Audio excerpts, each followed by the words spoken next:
হাইকোর্টের ভর্ৎসনার পর পুলিশের তৎপরতা। আজকে কেপিসি হাসপাতালে গিয়ে একদিকে ইন্দ্রানুজ রায় তার বয়ান নিয়েছে পুলিশ, অন্যদিকে যাদবপুর কাণ্ডের তদন্তে অধ্যাপক ওমপ্রকাশ মিশ্রর বাড়িতে পৌঁছে গেল পুলিশ।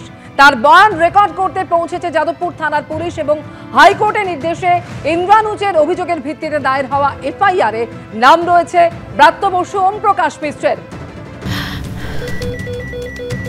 ক্যান্সারে নেই আর ভয়, NCRI হবে এর জয়। আপনাদের ভরসা নেতাজি সুভাষচন্দ্র বোস ক্যান্সার হসপিটাল।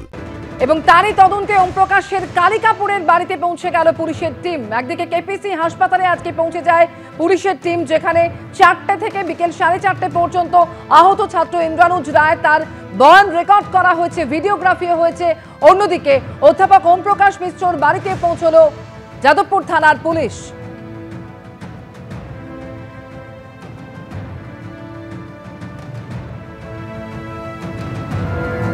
এই বিষয়ে এখনো কিছুই জানি না, তবে নিশ্চয়ই তাই যে এফআইআর তারা করেছে।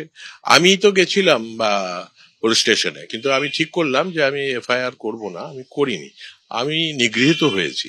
আজকে যাদবপুরে সিসিটিভি লাগাতে দেওয়া হয় না, কিন্তু সৌভাগ্যক্রমে সমস্ত ভিডিও ফুটেজগুলি রয়েছে, তাই জন্য স্পষ্ট যে আমি ছিলাম আক্রান্ত। আমাকে বেরোতে দেওয়া হচ্ছিল না, আমাকে হেঁটে বেরিয়ে এসে অন্যান্যদের সাহায্য নিয়ে বেরোতে হয়েছে এবং আমার সঙ্গে এই বিষয়টার কোনো সম্পর্কই নেই। ব্রাত্য বসু শিক্ষামন্ত্রী বেরিয়ে যাওয়ার পরে আমার গাড়িতে কেন হাঙ্গামা করতে এসেছিল, তাই জন্য আমি গাড়ি ছেড়ে বেরিয়ে গেছি। আমার গাড়ি 1 ইঞ্চিও নড়েনি। শনিবারের যে ঘটনা, সেই ঘটনার পরিপ্রেক্ষিতে পুলিশের তদন্ত শুরু করেছে। সেই তদন্তে বিভিন্ন জায়গায় ইতিমধ্যে পুলিশ, যেমন ওমপ্রকাশ মিশ্র অধ্যাপকের বাড়িতে এসে পৌঁছান পুলিশ। মূলত কোন বিষয়টা জানতে চাওয়া হলো? ইতিমধ্যে আপনার নামে তো এফআইআর হয়েছে।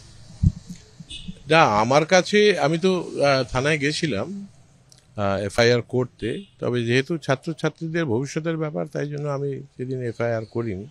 এবার আমার কাছে জানতে এসেছিলেন যে ওই দিন কি ঘটনা ঘটেছিল সামগ্রিকভাবে এবং বিশেষ করে আমার বিরুদ্ধে। তো আমি ওদেরকে বলেছি যে যাদবপুর বিশ্ববিদ্যালয়ে তো সিসিটিভি নেই, কিন্তু সৌভাগ্যক্রমে সমস্ত সংবাদ মাধ্যমের ক্যামেরা ছিল আর সব কিছুই ভিডিও বন্দি আছে, তাই জন্য ভিডিওগুলি দেখলেই আর কি আপনারা সত্যতা সমস্ত কিছু জানতে পারবেন। তো ন্যাচুরালি আর কি আমার সম্পর্কে একটু ডিটেলসটা ওদের যেটা অফিসিয়াল ফর্মালিটি করতে হয়, যে স্টেটমেন্ট আর কি। যে এফআইআর, সেই এফআইআর আপনার নাম ব্রাত্য বসুর নাম আপনি জানেন, আমি তো জানি না। এটা আপনি জানেন, আমি জানি না। ইতিমধ্যে যে ঘটনা, সেই ঘটনার 1 সপ্তাহ অতিক্রান্ত হয়ে গেল। একটা বিশ্ববিদ্যালয়ের মতো জায়গা, সেই জায়গায় সেই অচলাবস্থা এখনো রয়েছে। ছাত্ররা বারবার দাবি জানাচ্ছে, সেটা হচ্ছে কর্তৃপক্ষ কথা বলে। তো এটা তো কর্তৃপক্ষ আর বিশ্ববিদ্যালয় পরিচালনার একটা বিষয়, এবং এই যারা এই কথা বলছে তারা কি স্বীকার করেছে যে তারা ভাস্কর গুপ্তকে অ্যাটাক করেছে? তারা স্বীকার করেছে যে আমাকে অ্যাটাক করেছে?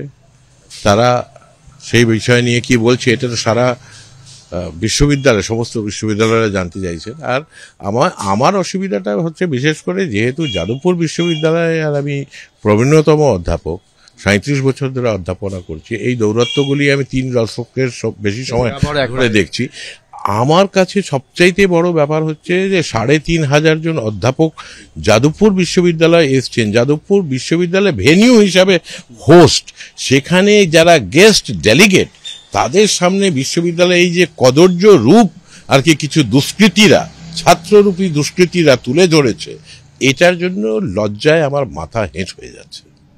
এবং ইতিমধ্যে প্রায় 8 ঘন্টা ওমপ্রকাশ মিশ্র অধ্যাপকের সঙ্গে কথা বললেন পুলিশ, এবং পুলিশের তরফ থেকে যে বিষয়টা বলা হলো যে ঘটনা কি ঘটেছিল সেই বিষয়ে বিস্তারিত জানার জন্যই আসা, এবং সেই বিষয়ে ওনার বয়ান সেটা কিন্তু লিপিবদ্ধ করা হলো। ক্যামেরা দ্বিতীয় চক্রবর্তীর সঙ্গে পার্থপ্রতিম ঘোষ, বিপি আনন্দ, কলকাতা।